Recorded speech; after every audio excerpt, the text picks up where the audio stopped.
Hey everybody, welcome to the weekly community Q&A. As always, I will answer questions from all of you guys that either came up in sort of DMs or came up in a coaching call over the past week.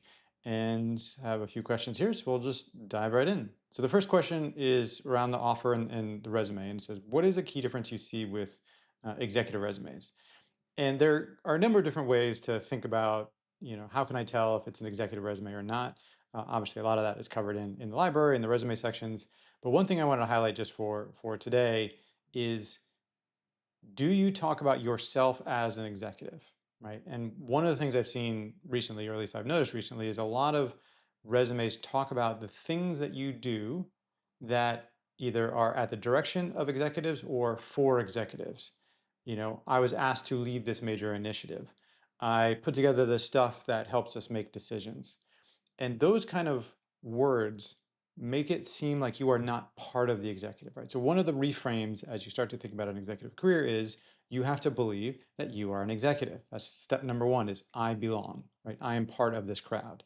And so if you use language like I was assigned this opportunity early in your career, that's great because it means leadership saw you and said, oh, this person's really good, let's put them in charge.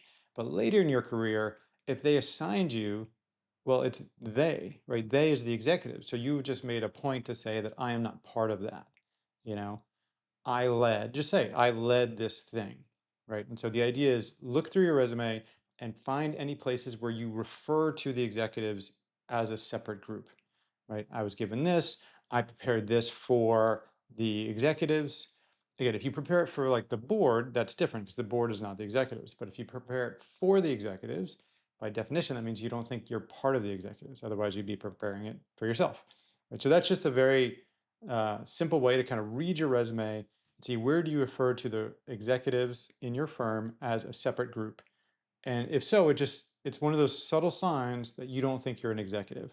So again, there's a lot of other things, but that's one thing just for today for this Q&A.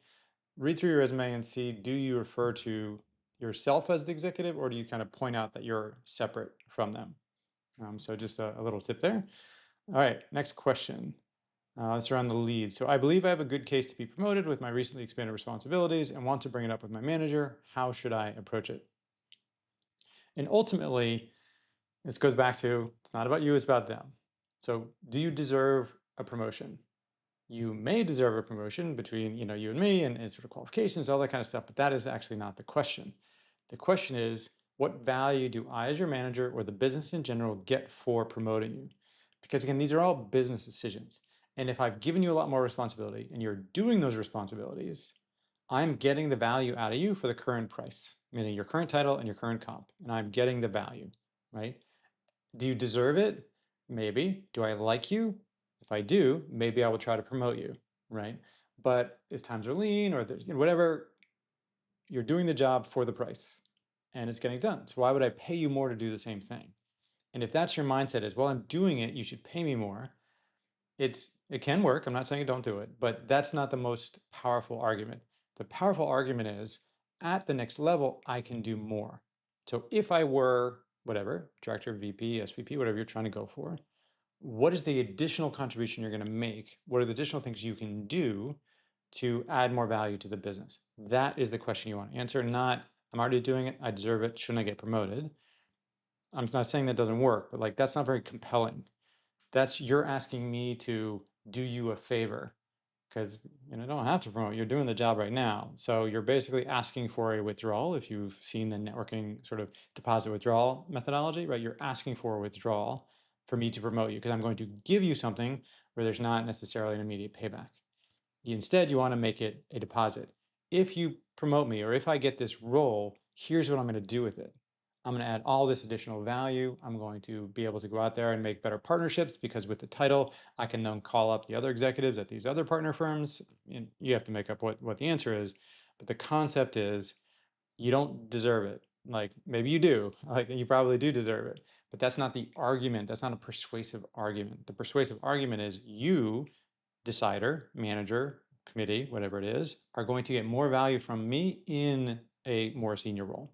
That's the argument you want to make because that's the thing that will sell the promotion for you.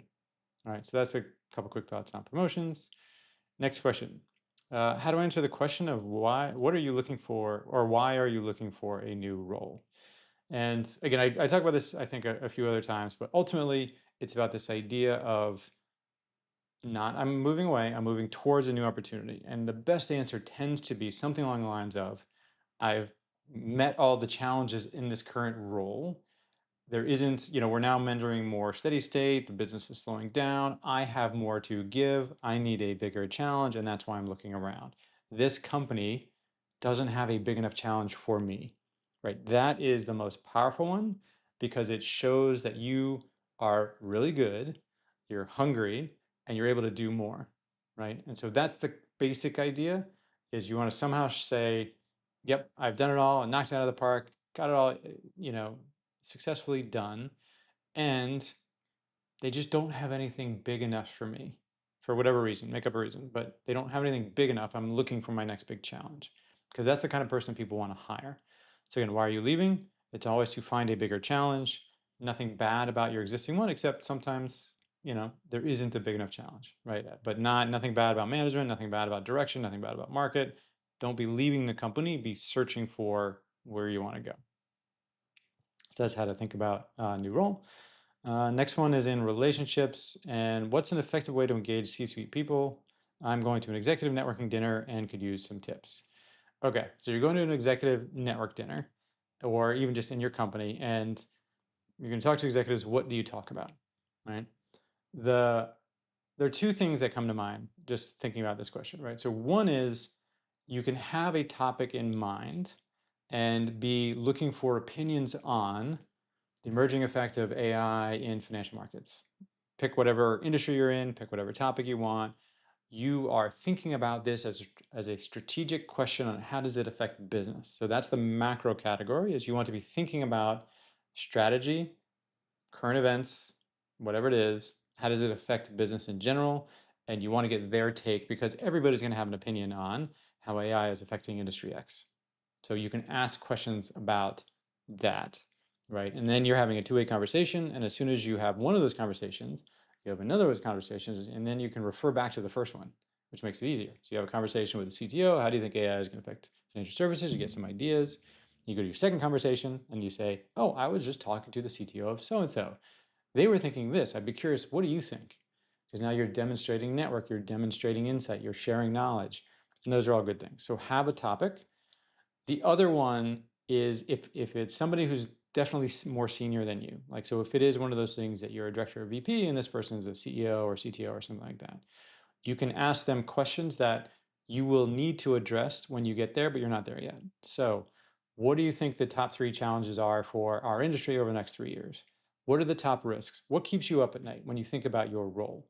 Right? Ask them insightful questions about their specific role as somebody who's trying to learn how to grow. So those would be the two. If you're just doing networking, again, have a topic and just ask their opinion on it. Or if you're focused on a more specific role, you can ask them specific questions that only those people in those roles would be able to answer. Like, what keeps you up at night, right? That's a very specific question that only that person can answer. So those are two, right, ways to think about asking questions. Again, the macro, ask questions, right? Come up with questions that you can ask. There are entire books on the subject, but always asking questions is a good one. But then tailor your question, and those are two ways to tailor those questions that could be helpful. Okay, and then last question, what should I think about in the first 90 days? Again, there's a whole module in the community on how to approach the first 90 days, how to set stuff up. So I won't repeat that, but I'll give you another sort of a little more advanced version of the answer, which is anytime you enter a new company, there are two systems that you want to understand very well. So first off is what does outstanding performance look like? And again, this could, whatever their rating scale is, outstanding, exceptional, one, two, three, whatever it is, what is it that gets people the outstanding rating, the higher than average rating? Like, because there are general things that people do, there are types of people who get it, and you want to figure out what that is. The second one is what are the things that they look for to get promoted or for career growth? And they're related, but they're not the same thing. You can be an outstanding player, but not be ready for a promotion, right? So they're not necessarily the same thing. And so you want to think about, again, do the 30, 60, 90 stuff that's all in the library. You want to execute, you want to do all those things. But if you have the mind share, The way to get advancement faster is figure out the rules of the game, right? Every company has their own system, every company has their own sort of tweak on the rules for, again, what's outstanding and what is promotable. The faster you figure that out, the faster you understand the rules, the faster you can sort of set yourself up to succeed in those two different ways. So, again, first 90 days, definitely think about those two aspects. What does high performance look like? And then what does effectively promotability look like? Okay, there you go. So as always, if you have other questions, just send me a note, drop them in the community, or we'll talk about it in one of our coaching calls. So that will be, I think, it for today. I hope everybody has a great week, and we'll see you in the community.